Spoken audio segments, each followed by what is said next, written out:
जिसे हम दया के सागर नाम से संबोधित करते हैं, वही प्रभु यीशु के नाम आज के आशीर्वाद की वर्षा विशेष कार्यक्रम में आप सबका स्वागत है। विश्वास करता हूं कि स्तुति, वचन का प्रचार, गवाही और आराधना से आप सबको आशीष मिले, ईश्वर की कृपा भरपूर मात्रा में मिले। मुक्ति दिलाए यीशु नाम, शांति दिलाए यीशु नाम, मुक्ति दिलाए यीशु नाम, शांति दिलाए यीशु नाम, मुक्ति दिलाए यीशु नाम, शांति दिलाए यीशु नाम, मुक्ति दिलाए यीशु नाम, शांति दिलाए यीशु नाम।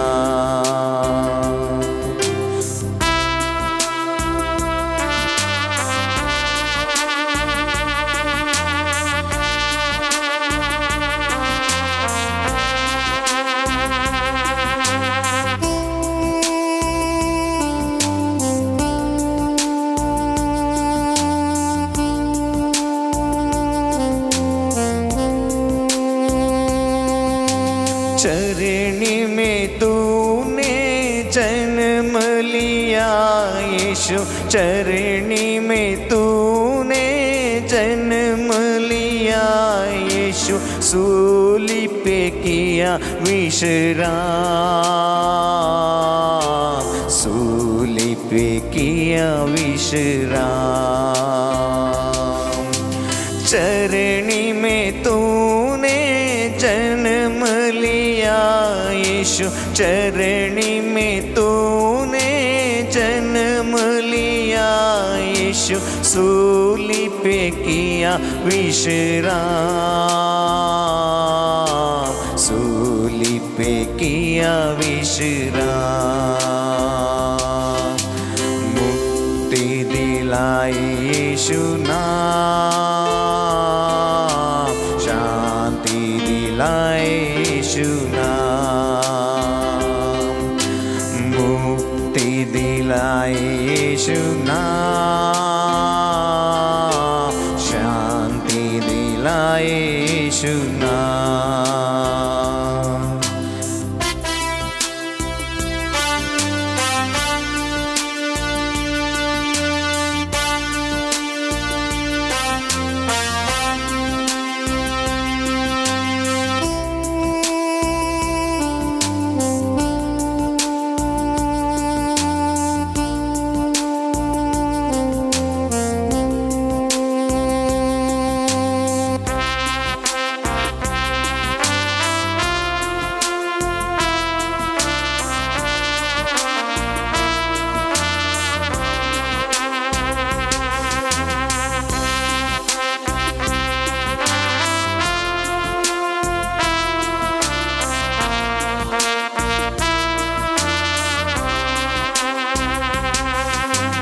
यीशु दया का बहता सागर, यीशु दया का बहता सागर, यीशु है दाता महान,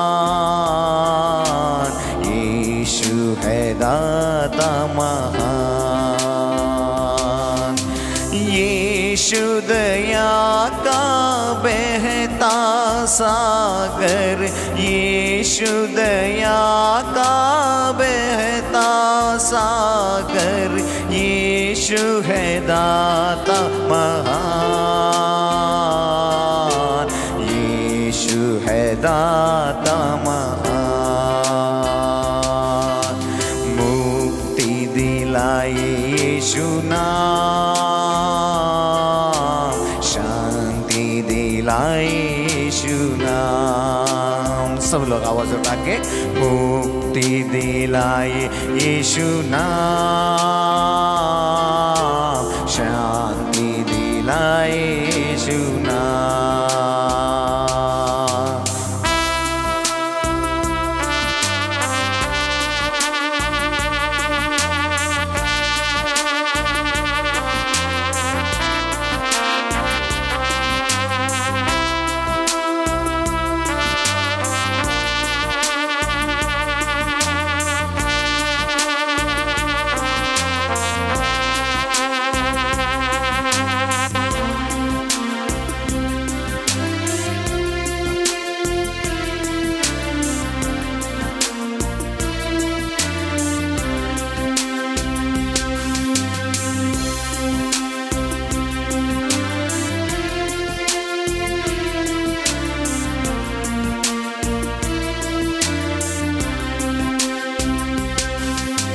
क्रूस पे अपना खून बहाया, क्रूस पे अपना खून बहाया, सारा चुकाया दाम, सारा चुकाया दाम। क्रूस पे अपना खून बहाया, क्रूस पे अपना खून बहाया, सारा चुकाया दाम, सारा चुकाया दाम। मुक्ति दिलाए यीशु नाम, शांति दिलाए यीशु नाम,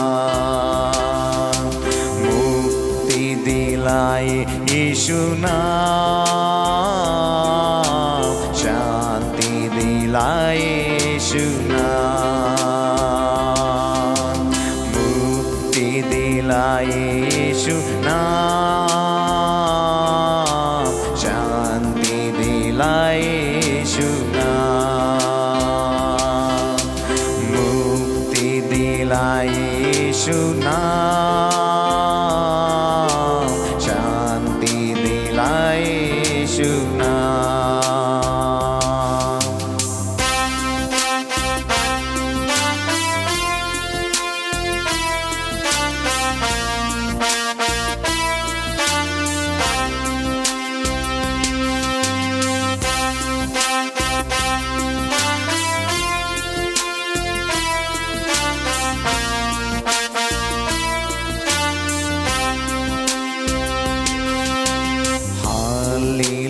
हालेलुया,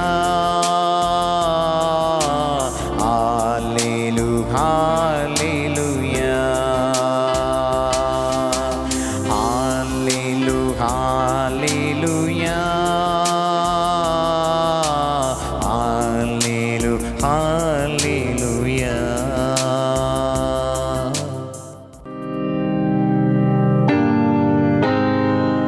मेरे प्यारे भाई और बहनों, आज के इस कार्यक्रम जो चालीसा के एक दिन पहले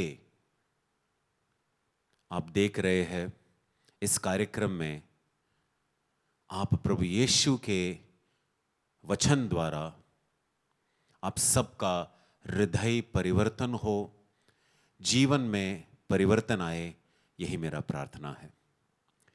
तो आज का वचन जो लिया गया है वो संत लूकस का सुसमाचार अध्याय 15 और वचन 11 और उसके आगे है। तो मेरे प्यारे भाइयों और बहनों, ये जो वचन जो चुना गया है, ये विशेषकर इस चालीसा के समय के लिए है, अपने आप को तैयार करने के लिए है। चालीसा का उद्देश्य क्या है, ईश्वर मुझसे क्या चाहता है इस पुण्य समय में। कल के दिन ही राख बुधवार है, हम 46 दिन जो है का यात्रा करेंगे और 40 दिन का जो उपवास का समय होता है, लेकिन ये पूरा 46 दिन है, तो इसका हम कैसा फायदा उठाएंगे ताकि हम आत्मिक रूप से हम जिस स्तर में थे उससे ऊपर उठे और हमारा यही उद्देश्य हो कि ईश्वर के और करीब आए, ईश्वर के और करीब आए। इस चालीसा के समय में हम ईश्वर के और करीब आए। ये कोई हमसे जबरदस्ती नहीं कर सकता, ये हमारे ऊपर निर्भर है। क्या मैं ईश्वर का और करीब आना चाहता हूं या ईश्वर से दूर चला जाना चाहता हूं? तो ये जो चालीसा का समय हमारे कलीसिया ने हम सबके लिए दिया है ताकि हम ईश्वर के और करीब आए। प्रार्थना, उपवास, दान, इन तीनों बातों पे हमें ध्यान देना है। प्रार्थना, उपवास और दान। तो कल जैसे इस चालीसा का शुरुआत हो रहा है, चालीसा का जो समय का शुरुआत हो रहा है, हम अगर पूरे तैयारी से उस समय में हम भाग लेंगे, उतरेंगे, तो इसका पूरा पूरा फायदा जो है हमें मिल जाएगा। और यही हमारा विश्वास है कि हम पीछे नहीं रहेंगे, हमें इस समय का फायदा मिलेगा, हम ईश्वर के और करीब जाएंगे। तो ये जो वचन आज के लिए चुना गया है, आपके पास बाइबल हो तो बाइबल जरूर खोलना। संत लूकस का सुसमाचार अध्याय 15 और वचन 11 और उसके आगे है। ईसा ने कहा, किसी मनुष्य के 2 पुत्र थे। छोटे ने अपने पिता से कहा, पिताजी, संपत्ति का जो भाग मेरा है मुझे दे दीजिए। और पिता ने उनमें अपनी संपत्ति बांट दी। थोड़े ही दिनों बाद छोटा बेटा अपनी समस्त संपत्ति एकत्र कर किसी दूर देश चला गया, किसी दूर देश चला गया। तो मेरे प्यारे भाइयों और बहनों, कुछ ऐसे वाक्य है जिस पर हम गौर करेंगे। तो सबसे पहला वाक्य है दूर देश चला जाना, दूर देश चला जाना। और वहां उसने भोग विलास में अपनी संपत्ति उड़ा दी। जब वह सब कुछ खर्च कर चुका तो उस देश में भारी अकाल पड़ा और उसकी हालत तंग हो गई। इसलिए वह उस देश के एक निवासी का नौकर बन गया, जिसने उसे अपने खेतों में सूअर चराने भेजा। जो फलियां सूअर खाते थे उन्हीं से वह अपना पेट भरना चाहता था, लेकिन कोई उसे उनमें से कुछ नहीं देता था। तब वो होश में आया। दूसरा वाक्य है जिसे हमें गौर करना है, वो है होश में आना, होश में आना। और यह सोचता रहा, मेरे पिता के घर कितने ही मजदूरों को जरूरत से ज्यादा रोटी मिलती है और मैं यहां भूखों मर रहा हूं। मैं उठकर अपने पिता के पास जाऊंगा। यह है तीसरा वाक्य जिस पर हम गौर करेंगे, ध्यान देंगे। मैं उठकर अपने पिता के पास जाऊंगा और उनसे कहूंगा, पिताजी, मैंने स्वर्ग के विरुद्ध और आपके विरुद्ध पाप किया है। मैं आपका पुत्र कहलाने योग्य नहीं रहा। मुझे अपने मजदूरों में से एक जैसा रख लीजिए। तब वह उठकर अपने पिता के घर की ओर चल पड़ा। वह दूर ही था कि उसके पिता ने उसे देख लिया और दया से द्रवित हो उठा। यह है चौथा वाक्य, दया से द्रवित हो उठा। उसने दौड़कर उसे गले लगा लिया और उसका चुंबन किया। मेरे प्यारे भाइयों और बहनों, ये जो है उड़ाऊ पुत्र का दृष्टांत हम तो सालों से सुनते आए हैं, लेकिन आज हम यही प्रार्थना करेंगे कि ये वचन हमारे लिए कुछ प्रकटीकरण होगा, रेवलेशन होगा, जिससे हमारा जीवन बदल जाए। अगर जीवन बदलना है तो भीतर से बदलना है।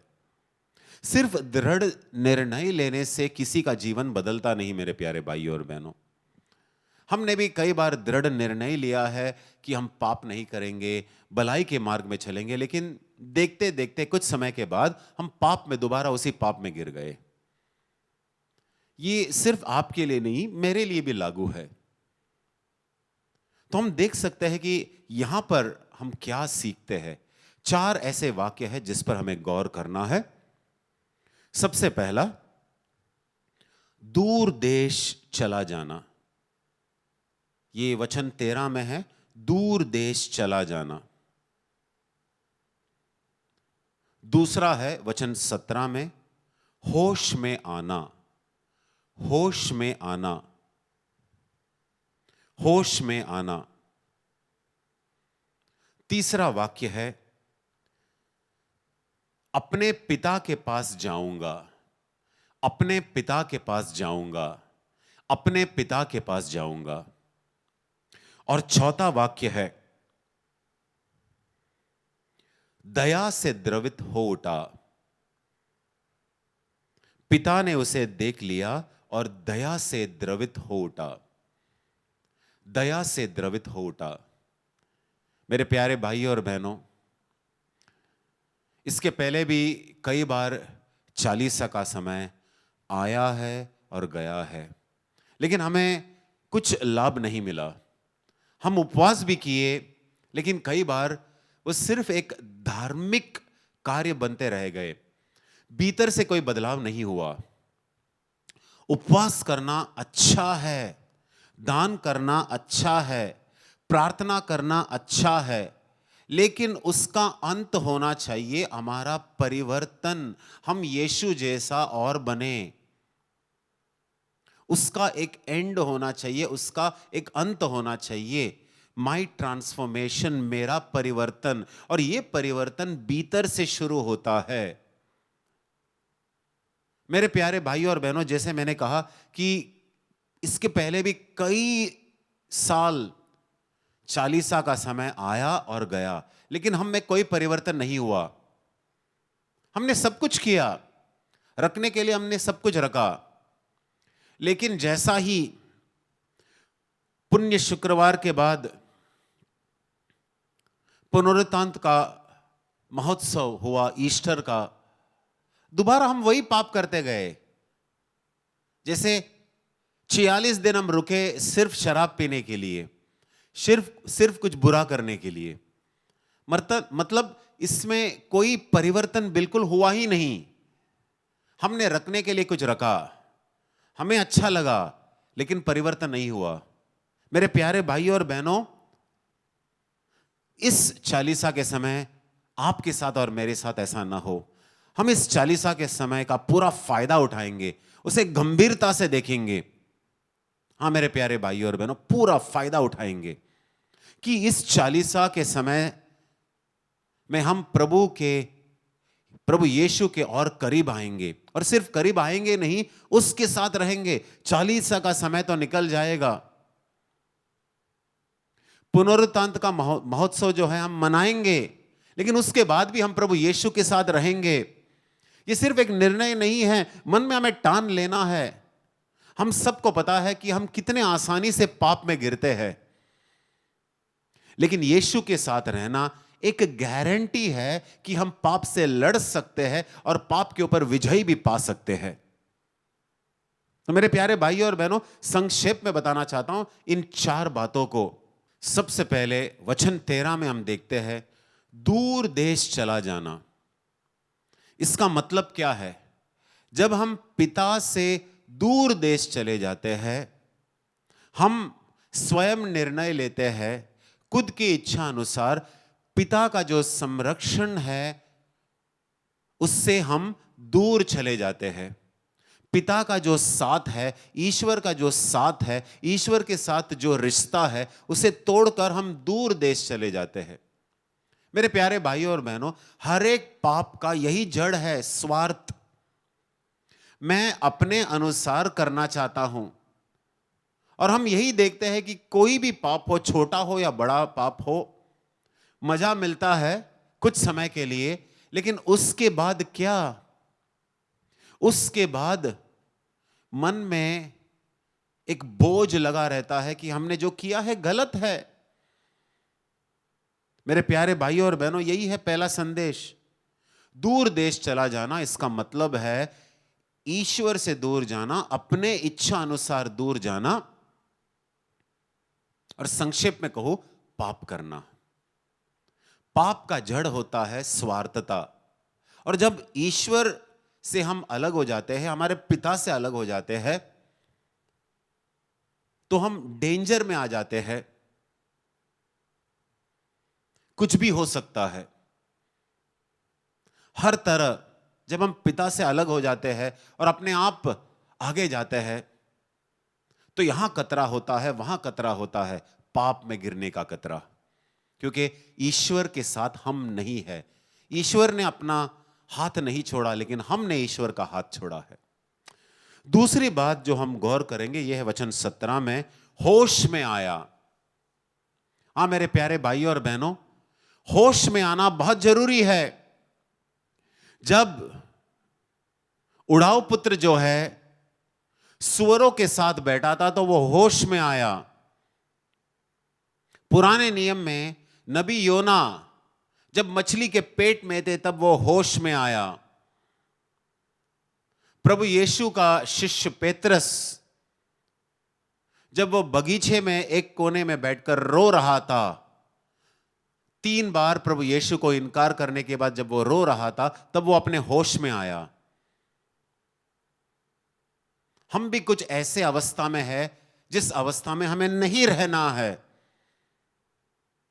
हम पूरे तरह से फंस गए हैं, कोई गलत रिश्ते में, कोई बुरे आदत में। जहां हमें नहीं होना था, हम वहां हैं। और यह समय है होश में आने का। यह समय है ईश्वर के पास आने का।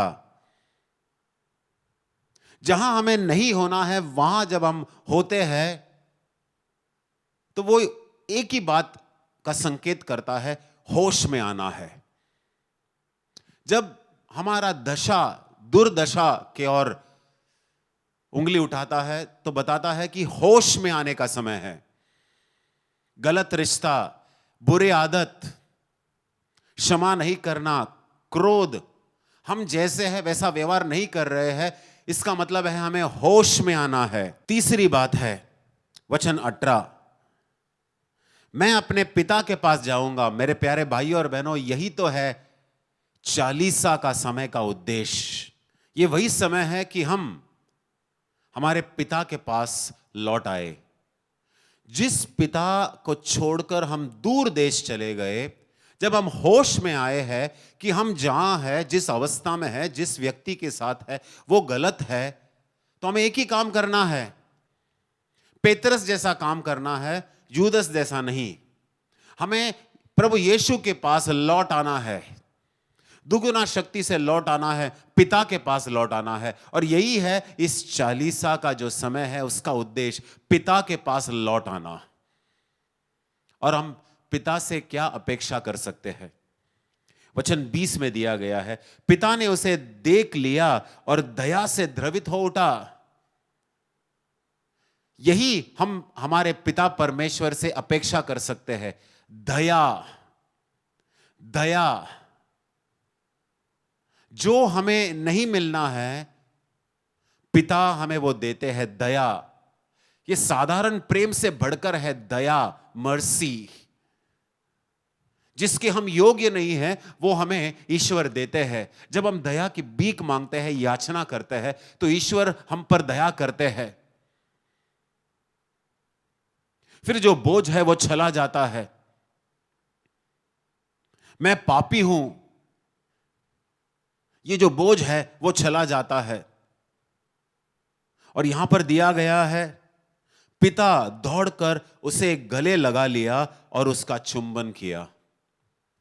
जब एक पापी कितना भी पाप के कीचड़ में क्यों ना गिरे, अगर वो सच्चे मन से ईश्वर के पास लौट आते हैं, तो पिता उसे गले लगाते हैं, चुंबन लेते हैं। मेरे प्यारे भाइयों और बहनों, कल से हमारा ये चालीसा का समय शुरू होने वाला है। हम इसे बड़े गंभीरता से ले लें। होश में आने का समय है, पिता के पास लौट आने का समय है। हम सब एक दूसरे के लिए प्रार्थना करें कि इस चालीसा का समय का हम पूरा पूरा फायदा उठाए और हमारे प्रभु यीशु के पास सिर्फ करीब नहीं आए, या करीब आना तो है ही, सिर्फ ही करीब नहीं आना है बल्कि उसके साथ रहना है। मतलब करीब भी आना है और उसके साथ हमेशा हमेशा बनकर रहना है। यही मेरा प्रार्थना है आप सबके लिए। आमेन। जय यीशु।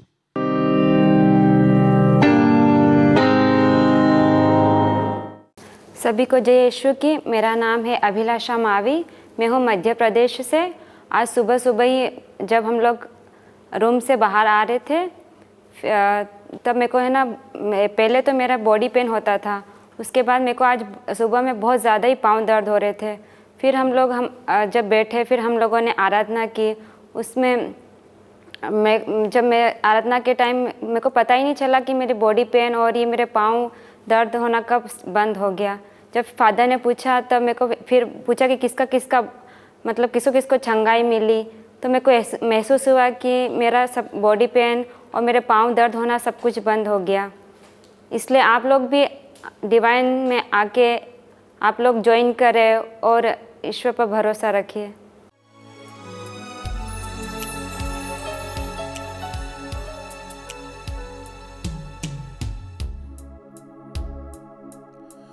तेरी आराधना करो, तेरी आराधना करो, पाप क्षमा कर जीवन दे दे, दया की याचना करो, तेरी आराधना करो, तेरी आराधना करो, पाप क्षमा कर जीवन दे दे, दया की याचना करो, तेरी आराधना करो।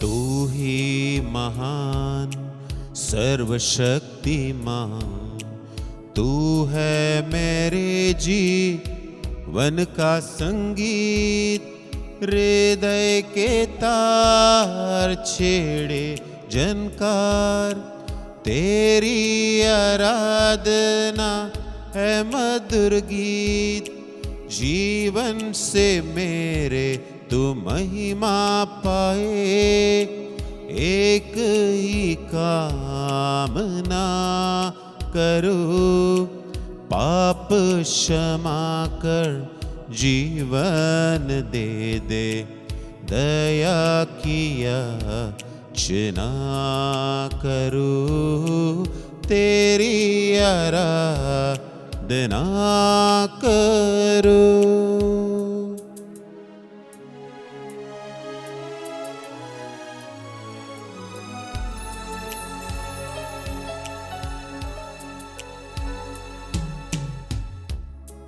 मेरे प्यारे भाई और बहनों, हम प्रभु यीशु के सामने उपस्थित है। वही सर्वशक्तिमान है, वही हमारे पापों को क्षमा करता है। मेरे प्यारे भाई और बहनों, कल से हम चालीसा के समय में प्रवेश करने वाले हैं। कलीसिया ने इसी उद्देश्य से चालीसा का समय जो है विश्वासियों के लिए रखा है, ताकि हम ईश्वर के करीब आए। मेरे प्यारे भाई और बहनों, जब हम पाप करते हैं तो ईश्वर से दूर चले जाते हैं, दूर देश जाते हैं। जब हम पाप करते हैं तो अपने इच्छा से ही पाप करते हैं।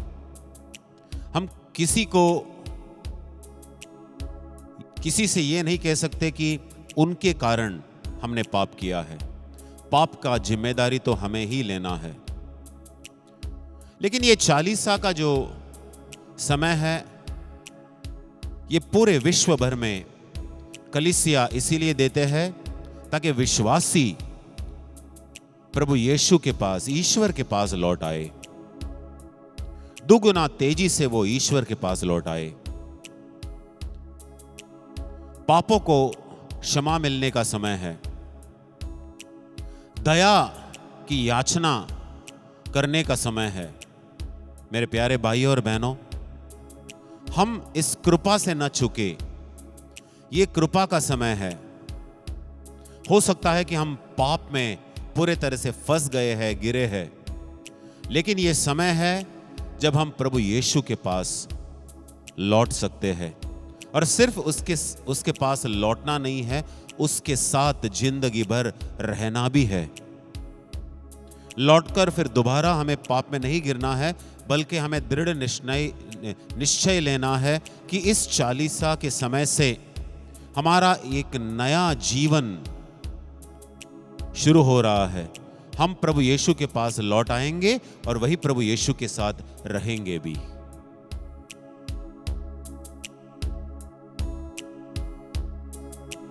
तेरी आराधना करो, तेरी आराधना करो, पाप क्षमा कर जीवन दे दे, दया किया याचना करो, तेरी आराधना करो, तेरी आराधना करो, पाप क्षमा कर जीवन दे दे, दया किया याचना करो, तेरी आराधना करो।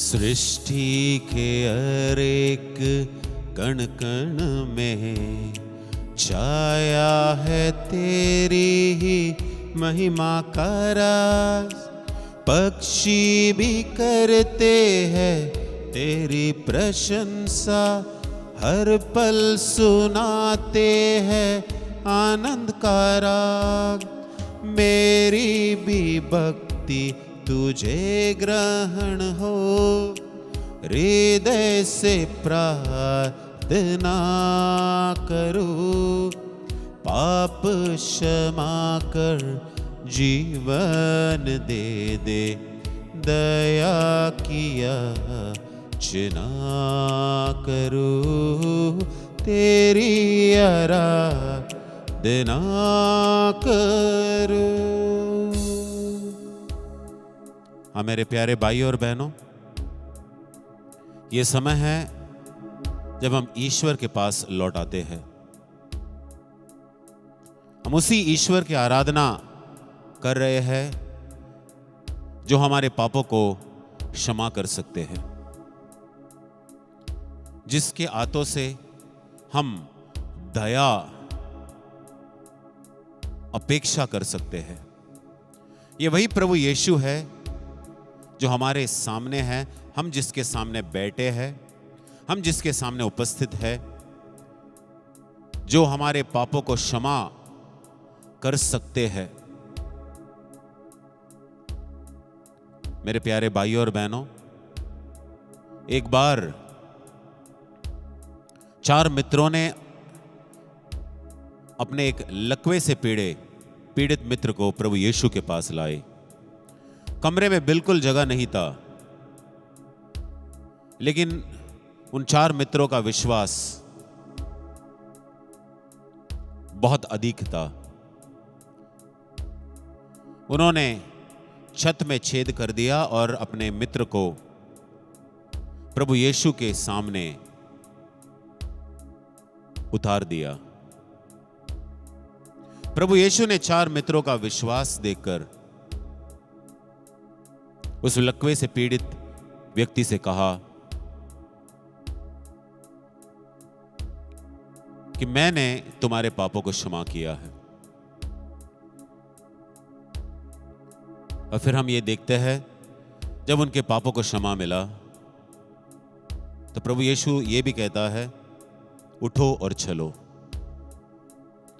कई बार जब हमारे पापों को क्षमा मिलता है तो मानसिक और शारीरिक चंगाई उसके साथ ही हम देख सकते हैं। हाँ मेरे प्यारे भाइयों और बहनों, कई बार हम देख सकते हैं जब हमारे पापों को क्षमा मिलता है, जब हम सच्चे दिल से हमारे पापों के प्रति पश्चाताप करते हैं, आंसू बहाते हैं और प्रभु यीशु के पास आते हैं और कहते हैं, प्रभु यीशु बस हुआ प्रभु, मुझे अब ये जीवन नहीं जीना है, मुझे स्वार्थी बनकर नहीं जीना है, मुझे जीना है तो आपके लिए जीना है प्रभु। जब हम सच्चे दिल से पश्चाताप करते हैं तो ईश्वर का राज्य हमारे लिए खुल जाता है। मेरे प्यारे भाइयों और बहनों, जब हम पाप करते हैं तो अंधकार के राज्य, शैतान के राज्य में हम शामिल होते हैं, लेकिन जब हम पश्चाताप करते हैं तो ईश्वर के राज्य में प्रवेश करते हैं जहां राजा प्रभु यीशु है। हम उसके प्रजा बन जाते हैं। मेरे प्यारे भाइयों और बहनों, कल का दिन चालीसा का दिन है, ये शुरुआत होने वाला है। राख बुधवार, और हम यही सुनते हैं, मनुष्य तुम राख हो और उसी राख को तुम लौट जाओगे। मेरे प्यारे भाइयों और बहनों, सबसे बड़ा पाप है अहंकार, क्योंकि यही पाप के साथ दूसरे सारे पाप जुड़ा हुआ है। मिट्टी और राख अहंकार कैसे कर सकते हैं? वचन यही कहता है कि मिट्टी और राख अहंकार कैसे कर सकता है। मेरे प्यारे भाइयों और बहनों, अपने आप से यही कहना कि बस हुआ पाप में रहना। अश्लीलता, नफरत, क्रोध, डर, चिंता, लालच, झगड़ा, लूटमार, शराब पीना, नशीले पदार्थ लेना, अपने शरीर को हानि पहुंचाना, ये सब बस हुआ, ये आपको ही कहना है। ये समय है कि हम प्रभु यीशु के पास लौट आए, हमारे पिता के पास लौट आए। मेरे प्यारे भाइयों और बहनों, हम पूरे दिल से, सच्चे मन से हम प्रभु की आराधना करें। आज अपने आप को प्रभु यीशु के चरणों में समर्पण करें। अपने परिवार के सदस्यों के लिए आप प्रार्थना करें। अगर कोई परिवार के सदस्य पाप में है तो हम याचना करेंगे, दया की याचना करेंगे। प्रभु, मेरे परिवार के सदस्यों के ऊपर दया कर प्रभु, प्रभु उन पर दया कर प्रभु, वो भी तेरे ही बेटे बेटी है प्रभु, दया कर। अगर कोई बीमार है, उस बीमार व्यक्ति के लिए भी आप प्रार्थना करना, समर्पण करना प्रभु यीशु के चरणों में। अगर आप स्वयं बीमार है, खुद बीमार है, अपने आप को समर्पण करना।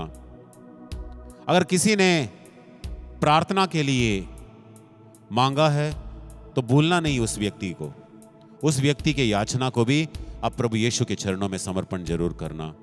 इस आराधना के समय में हम प्रभु से याचना करेंगे, क्षमा मांगेंगे अपने पापों के लिए, चंगाई के लिए हम प्रार्थना करेंगे, आत्मिक, मानसिक और शारीरिक चंगाई के लिए हम याचना करेंगे। हमारे प्रभु यीशु हमें जरूर क्षमा करेंगे। हमारे प्रभु यीशु हमारे प्रार्थना को जरूर सुनेंगे, स्वीकार करेंगे। हृदय परिवर्तन के लिए प्रार्थना करना, चंगाई के लिए प्रार्थना करना, दया की याचना करना। प्रभु यीशु कभी हमें खाली हाथ लौटने नहीं देंगे।